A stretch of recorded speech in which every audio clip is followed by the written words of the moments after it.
حضرت زینب رضی اللہ عنہا رسول اللہ صلی اللہ علیہ وسلم اور حضرت خدیجہ رضی اللہ عنہا کی سب سے بڑی بیٹی تھیں۔ آپ کی پیدائش بعثت نبوی صلی اللہ علیہ وسلم سے تقریباً 10 سال پہلے ہوئی۔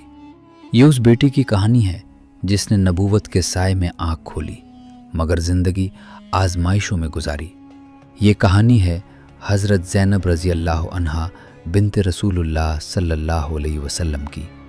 حضرت زینب رضی اللہ عنہا نے اپنا بچپن اخلاق، حیا اور سچائی کے ماحول میں گزارا۔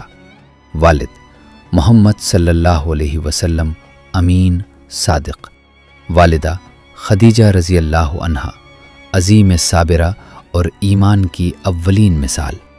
یہی تربیت آگے چل کر حضرت زینب رضی اللہ عنہا کے کردار کا نور بنی۔ حضرت زینب رضی اللہ عنہا کا نکاح ابو العاص بن ربیع سے ہوا جو حضرت خدیجہ رضی اللہ عنہا کے بھانجے تھے۔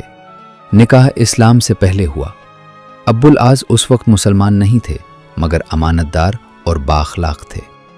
حوالہ سیرت ابن ہشام جلد 2۔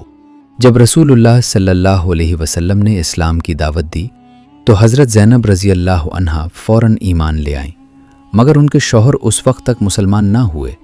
یہ وہ لمحہ تھا جہاں ایک بیوی اور ایک مومنہ کے دل میں خاموش جنگ شروع ہو گئی۔ غزوہ بدر میں ابو العاص کفار کی طرف سے شریک ہوئے اور قیدی بنا لیے گئے۔ حضرت زینب رضی اللہ عنہا نے اپنے شوہر کی رہائی کے لیے فدیہ بھیجا جس میں حضرت خدیجہ رضی اللہ عنہا کا دیا ہوا ہار بھی شامل تھا۔ جب رسول اللہ صلی اللہ علیہ وسلم نے وہ ہار دیکھا تو آپ صلی اللہ علیہ وسلم کی آنکھیں نم ہو گئیں۔ آپ صلی اللہ علیہ وسلم نے صحابہ رضی اللہ عنہم سے فرمایا کہ اگر تم مناسب سمجھو تو قیدی کو رہا کر دو اور ہار واپس کر دو۔ ابو العاص نے وعدہ کیا کہ وہ حضرت زینب رضی اللہ عنہا کو مدینہ بھیج دیں گے لیکن مکہ میں ہجرت آسان نہ تھی۔ یہ وہ لمحہ تھا جب نبی صلی اللہ علیہ وسلم کی بیٹی صرف بیٹی نہیں رہی بلکہ صبر کی تاریخ بن گئی۔ جب حضرت زینب رضی اللہ عنہا مکہ سے مدینہ کی طرف ہجرت کر رہی تھیں تو کفار مکہ کو یہ خبر ہو گئی۔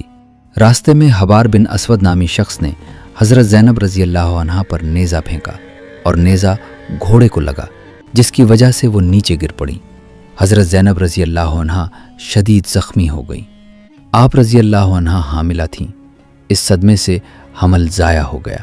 یہ زخم ساری زندگی تازہ رہا۔ حوالہ سیرت ابن ہشام جلد 2، طبقات ابن سعد جلد۔ جب رسول اللہ صلی اللہ علیہ وسلم کو یہ خبر پہنچی تو آپ صلی اللہ علیہ وسلم کو انتہائی رنج ہوا۔ یہ صرف ایک بیٹی کا دکھ نہیں تھا، یہ انسانیت پر ظلم تھا۔ شدید تکلیف کے باوجود وہ مدینہ پہنچی۔ اسلامی قانون کے مطابق مسلمان عورت غیر مسلم شوہر کے ساتھ نہیں رہ سکتی۔ یوں حضرت زینب رضی اللہ عنہا اپنے شوہر سے کئی سال جدا رہیں۔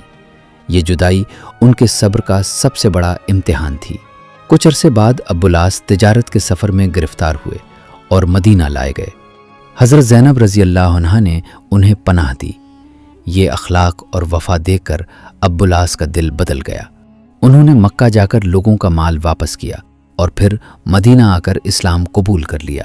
یوں نکاح دوبارہ بحال ہوا۔ حوالہ سنن ترمذی سیرت ابن ہشام۔ حضرت زینب رضی اللہ عنہا زخموں اور تکالیف کے اثرات کی وجہ سے زیادہ عرصہ زندہ نہ رہ سکیں۔ 8 ہجری میں مدینہ میں وفات پائی۔ رسول اللہ صلی اللہ علیہ وسلم نے خود ان کی نماز جنازہ پڑھائی اور فرمایا ان کے ساتھ نرمی کرنا، یہ میری بیٹی ہے۔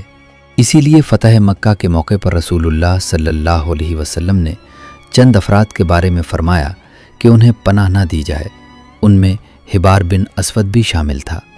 فتح مکہ کے بعد حبار بن اسود خوف کے عالم میں رسول اللہ صلی اللہ علیہ وسلم کی خدمت میں حاضر ہوا۔ وہ کانپ رہا تھا اور بولا، یا رسول اللہ، میں جاہلیت میں تھا، آج اسلام لے آیا ہوں اور اللہ اور اس کے رسول سے معافی کا طلبگار ہوں۔ رسول اللہ صلی اللہ علیہ وسلم نے اپنی زخمی بیٹی اور اس کے ضائع ہونے والے بچے کو یاد کیا، پھر فرمایا میں نے تمہیں معاف کیا۔ حوالہ طبقات ابن سعد البدایہ والنہایہ ابن کثیر۔